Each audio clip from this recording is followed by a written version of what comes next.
Salut les grooveurs, Alex du guide des batteurs. Tu en as marre du bruit d'une batterie acoustique, mais les sensations des kits électroniques bas de gamme te rebutent. Aujourd'hui, je teste la Woodbrass DDX 10-mesh dans la tranche des 250 euros. C'est l'un des kits les moins chers à proposer de vrais pots maillés, et ça mérite qu'on s'y arrête. L'argument central, ce sont les pads en peau maillée. Ils reproduisent fidèlement les sensations d'une batterie acoustique, rebond naturel, réponse prévisible sous la baguette. Et surtout, la tension est ajustable, donc tu adaptes le rebond à ta façon de jouer. Pourquoi j'insiste autant sur ce point?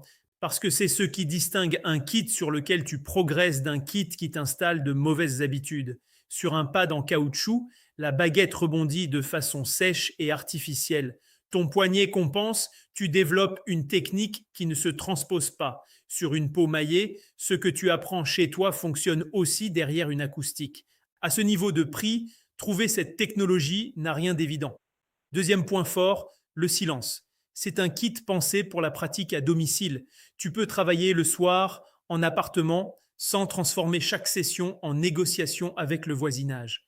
Pense simplement à poser l'ensemble sur un tapis épais pour absorber les vibrations de la pédale vers le sol.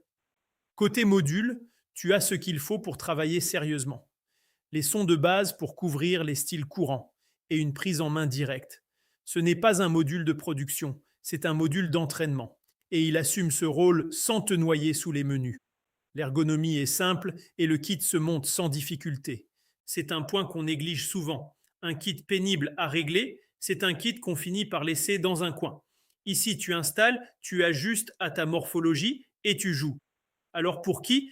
Pour le débutant qui veut démarrer avec de vraies sensations sans engager un gros budget, et pour le batteur déjà formé qui cherche un second kit d'entraînement silencieux en complément d'une acoustique qu'il ne peut pas jouer tous les jours.